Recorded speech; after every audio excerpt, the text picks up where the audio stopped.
me to speak up better? Or, Yeah, the louder you could have better. louder I could, better? Yeah, your outdoor voice would be great. I am. Just off the record first, I have a brief statement, and then you can all ask me any questions you'd like. So I'll stay as long as you want.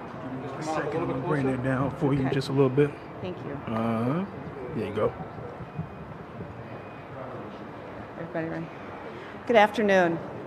I'm Sheila O'Brien, and I'm the petitioner in the petition to appoint a special prosecutor in the Jussie Smollet case. Today's ruling opening the court file is a good first step, but more needs to be done.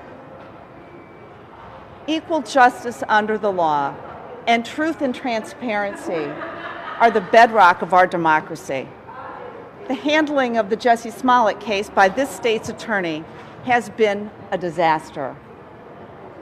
And now the court file is opened, and that's a good first step. But more remains to be done, because it's not the court file that's all important. It's Ms. Fox's file and the decision-making process into how this case was handled. So Ms. Fox, please tell us the truth. Whatever it is, tell us the truth, the whole truth. Please, no more cover-up. Please, no more fighting in court to evade subpoenas and to disobey the law. Using lawyers paid by us, the taxpayers, to help you do that. Bring your files and stand here in front of the press and answer all the questions that the people want answered from their state's attorney. You are our state's attorney, and we need from you an example of what equal justice under the law looks like. Why are you hiding? What are you hiding? Who are you helping? And why would you trade your reputation for Jussie Smollet? Please, come and tell the truth. We tell our kids to tell the truth. So just come and tell the truth. Ms. Chen, I had to subpoena you because Ms. Fox doesn't want to testify in court. Please, you too, bring your file. Come and stand here and tell the truth, whatever it is, because you, like Ms. Fox, know the truth. You're the person who communicated with Ms. Fox, who had text messages with her, and you know the full story. So come, bring your file, stand here and tell us the truth, whatever it is. And lastly, Judge Evans, Chief Judge Evans, you are the chief judge. You have the power of the assignment of judges. The assignment of judges in this case has been a bit of a circus. Please ask the Supreme Court for an out-of-county judge. You've done it other times in other cases. This case is too important to the people of Cook County to have any doubt about transparency. Finally, let's all try to remember that what we're trying to do is have a court system, a judiciary, and a state's attorney that follows the law, that has equal justice under the law, that tells the truth, and is transparent. If we have that, then we'll all be happy. If we don't have that, the doubt eats away at our justice system, and that is toxic for all of us. Thank you. I've got my files. You're all welcome to see what's in my files. And the last thing for the press, I want to apologize to all of you.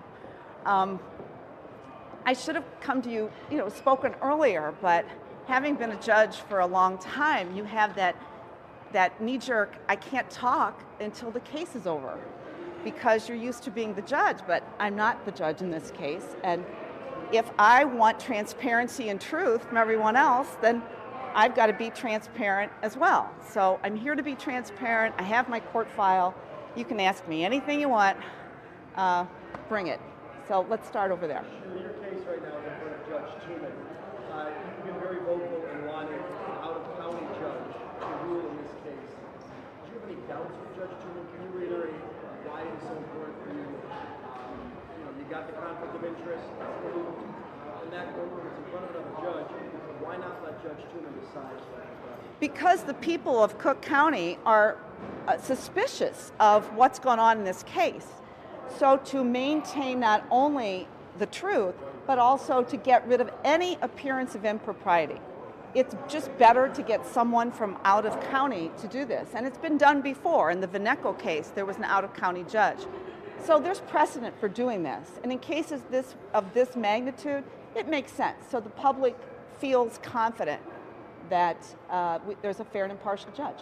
In the Vineco case, though, it was Judge Truman who assigned the out-of-county judge. It's true. Are we not at that stage yet, though? Or we are. I mean, that's kind of an irony. In the Vineco case, Judge Truman is the one who said, there's a lot of great judges in Cook County who could hear this, but to be extra cautious, I'm going to ask for an out-of-county judge. I don't know why he's not doing the same thing here, and I'm going to ask him that in court on Tuesday. I attached the Vineco case to my other motion to say you did it before. I mean, this is the same situation, so I hope he does it again. Sheila, Tina Chen's firm said today that her managing partner can accept her subpoena. Is that acceptable? It is. I got a letter from them last night, and they have accepted the subpoena. But I don't know what their stance is going to be after that. There's been no other communication. In your opinion, the unsealing of the case file today, that does what for your bid, for your petition for a special prosecutor? Actually, not much, I'm assuming. I have not seen the criminal case file, and you probably know better than I. I don't think it's unsealed yet, right? It's unsealed. It's unsealed. There's probably not much in it. There's probably an indictment. There's probably a order that says nollie pros. And that's it. So that doesn't tell us. It's not what happened in court that is troubling. It's what happened before court to get to the court date that's troubling. That's what the special prosecutor motion is about. When Kim Foxx said the word recuse, that's a magic word. I recuse. I'm out. It's from that moment that's my position that the statute for a special prosecutor got triggered. The minute she said recused or told her staff she recused. That's what I've argued in court. So what's the evidence that you have or any idea you have of wrongdoing on Kim Foxx's part? Where do you think this went wrong? I don't know all the facts yet, right? That's why we're asking Kim Foxx to come to court to testify. Tell us the truth about what happened. So we don't know that piece. Here's what we do know. Ms. Foxx has said, I recused myself. We also know that she still did work in that file. When you say you recuse yourself, this statute is triggered. And she didn't recuse herself. So we have a problem. The state's attorney said one thing and is doing another. That's problematic, isn't it? So what's the angle here to find out what happened? Are you hoping that Kim Foxx will be ousted from her office? I'm here to find the truth. I filed a motion for a special prosecutor. That's what I asked for, to have the law follow. The law is clear. Let's follow the law. Do you think you have the basis for a special prosecutor? I do. I think the statute is very clear. And I think these facts fit into the statute very clearly. Why are you doing this? Why me? You're retired. You don't need to be doing this. You got it. I don't need to be doing What's your This is a borrowed suit, by the way. I don't have any more. Lots of people ask me that. I am not running for state's attorney. I'm not running for anything. Public life was a joy and it was a privilege, but I'm retired and happy. This case pulled me right off the couch. And my conscience said somebody has to do something. And I have time and a typewriter, so I started typing. Are you supporting any other candidates? I don't know who's even running. That's not what this is about. Really, it's not. That's not what I'm doing here. Sounds like Pollyanna, but I really do believe in the rule of law. It is the basis of this entire country. And when the state's attorney doesn't obey the law, my hair caught on fire. It sounds like something out of a movie, but it's true. How much have you spent? Do you have to spend your own money to file those motions? You're typing them yourself? I'm typing them myself. Your special process server? Special process server cost me some money, $475. I got the bill today. It's worth it. It's worth it to do the right thing. But I'm doing this all myself, and I'm happy to do that. It's a lot of work. It's a lot of work. It's a lot of worry. I want to do the right thing, you know. Sheila, along the lines of why you're doing it, I guess, what do you think comes from all of your individual effort and work? You don't necessarily need to do it. I don't, but I hope that the law is obeyed, and the law of appointing a special prosecutor has not been obeyed. Interestingly, if you look at that law, it says the court, on the court's own motion, can do this. The court can do this on their own motion. Why Judge Hawkins didn't do it, I don't know. Another question for all of you to ask. Why didn't he appoint a special prosecutor? I don't know. But it's a very easily readable statute. It says the court can do it. You don't even need someone to ask for it. But nobody's done it, and that was very troubling. So are you hoping Jussie Smollet is charged at that? Is that all right? I don't know what's in his case. I don't know. I haven't seen the indictments. Thanks. Sorry. Thanks, Michael. I'm gonna let you guys.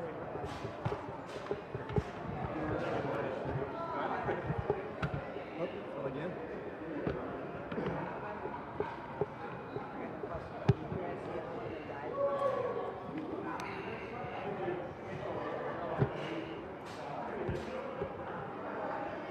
Good? Okay. I think, what was your question again? Are you hoping Jussie Smollet is charged with that? I don't know what's in the police files. Those have all been closed. I don't know that. Then would you have a better answer to that question now that the files have been closed? My petition asked for a special prosecutor. The special prosecutor would make those determinations, not me. Well, if you don't know that Smollett should be charged with that, if it's based off what's in the file, then why the special prosecutor? Because the state's attorney recused herself. Once you recuse yourself, she said, I have a conflict. Now she's got to be out of the case. And she didn't do that. So we as the public have to know that every case in this building is handled by somebody who doesn't have a conflict in it. I don't know if he's going to get indicted again. I don't know. But I do know that this state's attorney recused herself but continued, as the media has shown us, to be involved in the case, and that's inappropriate. So you got to rewind tape, go back to square one. So if a special prosecutor is appointed and 2 days later that special prosecutor says, I'm not charging, case closed, you're fine with that? If that's what the law demands, if that's what the truth is, I'm always good with the truth. Absolutely. Anybody else? Anything in file you want to look? Did you hold up your files? Just hold my files. Did you actually use a typewriter? No. No, I actually use a computer. But it's been a long journey. I'm not a very good typist anymore. So, anybody else? So what's next up? Did you have a hearing next week? There's a hearing on Wednesday. Tuesday. Tuesday in the juvenile courts, which, as you know, are in Ogden. That's where Judge Tooman usually is, and so there's motions being heard next Tuesday. And so come along. I don't know what's going to happen. We'll see. There's about 7 motions up, which I filed, and you referenced one, the Vineco case. So we'll see. We'll see how it all plays out. Anybody else? Questions? No?